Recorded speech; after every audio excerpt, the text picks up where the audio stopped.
ಸಾಮಾನ್ಯ ಜೀವಿಗಳಂತೆಯೇ ಭಗವಂತನು ವ್ರತವನ್ನು ಪಾಲಿಸುತ್ತಾನೆ. ಇದು ಹೇಗೆ ಎಂಬುದನ್ನು ರಾಮಾಯಣದಲ್ಲಿ ಬರುವ ಒಂದು ಪ್ರಸಂಗದಿಂದ ತಿಳಿದುಕೊಳ್ಳೋಣ. ಹರೇ ಕೃಷ್ಣ. ಇಸ್ಕಾನ್ ಫೌಂಡರ್ ಆಚಾರ್ಯ ಜಗದ್ಗುರು ಶ್ರೀಲ ಪ್ರಭುಪಾದ್ ಕಿ ಜೈ. ಎಲ್ಲರಿಗೂ ಶ್ರೀರಾಮನವಮಿಯ ಶುಭಾಶಯಗಳು. ಹೆಚ್ಚಾಗಿ ಜನರು ಭಗವಂತ ರಾಮಚಂದ್ರನನ್ನು ಸ್ವೀಕರಿಸುತ್ತಾರೆ. ಆದರೆ ಭಗವಂತ ಕೃಷ್ಣನ ಕುರಿತಾಗಿ ತುಂಬ ತಪ್ಪಾಗಿ ತಿಳಿಯುತ್ತಾರೆ. ಭಗವಂತನ ಬಗ್ಗೆ ಸರಿಯಾದ ತಿಳುವಳಿಕೆಯನ್ನು ಪಡೆಯಬೇಕಾದರೆ ನಾವು ಅಧಿಕೃತ ಶಾಸ್ತ್ರಗಳಿಂದ ಜ್ಞಾನವನ್ನು ಪಡೆಯಬೇಕು. ಭಗವಾನ್ ರಾಮಚಂದ್ರನು ಒಬ್ಬ ಆದರ್ಶ ರಾಜನಾಗಿದ್ದನು.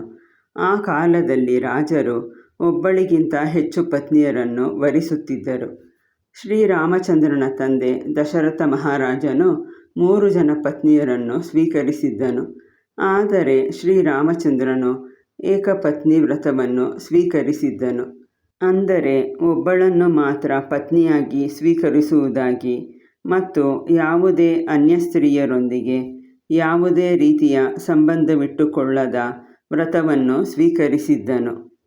ಶ್ರೀರಾಮಚಂದ್ರನು 14 ವರ್ಷಗಳ ಕಾಲ ವನವಾಸದಲ್ಲಿದ್ದಾಗ ದಂಡಕಾರಣ್ಯ ಎಂಬ ಅರಣ್ಯದಲ್ಲಿ ವಾಸವಾಗಿದ್ದನು. ಅಲ್ಲಿ ಅನೇಕ ಋಷಿಗಳಿದ್ದರು. ಅವರೆಲ್ಲರೂ ಶ್ರೀರಾಮಚಂದ್ರನ ಅದ್ವಿತೀಯ ಸೌಂದರ್ಯದಿಂದ ಆಕರ್ಷಿತರಾದರು. ಆದ್ದರಿಂದ ಅವರು ತಮ್ಮ ದೇಹಗಳನ್ನು ಬದಲಾಯಿಸಿಕೊಂಡು ಶ್ರೀರಾಮಚಂದ್ರನ ಪತ್ನಿಯರಾಗಲು ಬಯಸಿದರು. ಅವರು ತಮ್ಮ ಇಚ್ಛೆಯನ್ನು ಶ್ರೀರಾಮಚಂದ್ರನ ಮುಂದೆ ವ್ಯಕ್ತಪಡಿಸಿದರು.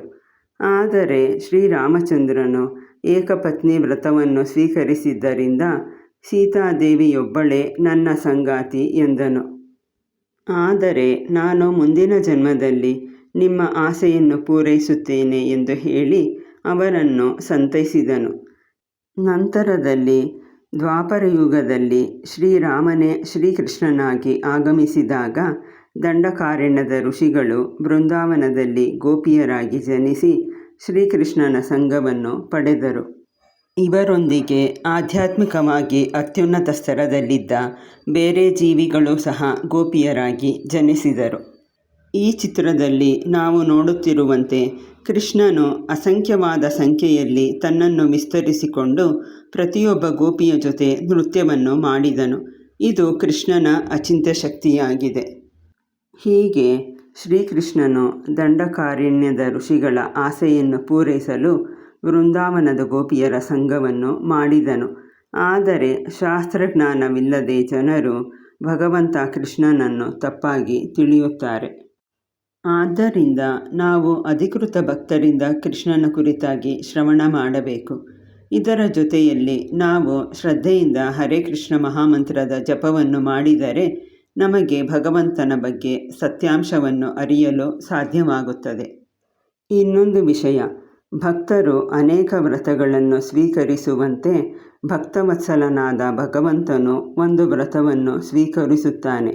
ಅದೇನೆಂದರೆ ಭಗವಂತನು ಹೀಗೆ ಹೇಳುತ್ತಾನೆ, ಸಹೃದ್ ಏವಂ ಪ್ರಪನ್ನೋಯಂ. ಇದರ ಅರ್ಥ, ಒಂದೇ ಒಂದು ಬಾರಿ ಭಕ್ತನು ನನ್ನ ಬಳಿ ಬಂದು ನಮ್ರತೆಯಿಂದ ನನಗೆ ಶರಣಾಗತನಾಗಿ ತವ ಅಸ್ಮಿ, ನಾನು ನಿನಗೆ ಸೇರಿದವನು ಎಂದು ಪ್ರಾರ್ಥಿಸಿದರೆ ಸಾಕು.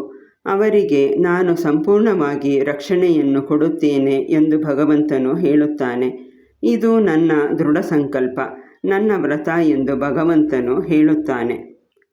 ಆದ್ದರಿಂದ ಈ ಶುಭ ದಿನದಂದು ನಾವು ಶ್ರೀರಾಮನಿಗೆ ಪ್ರಣಾಮಗಳನ್ನು ಅರ್ಪಿಸಿ ನಮ್ರತೆಯಿಂದ, ಭಗವಂತನೇ, ನಾನು ನಿನಗೆ ಸೇರಿದವನು, ನನ್ನನ್ನು ದಯವಿಟ್ಟು ಸ್ವೀಕರಿಸು ಎಂದು ಪ್ರಾರ್ಥಿಸೋಣ. ಜೈ ಶ್ರೀರಾಮ್. ಹರೇ ಕೃಷ್ಣ.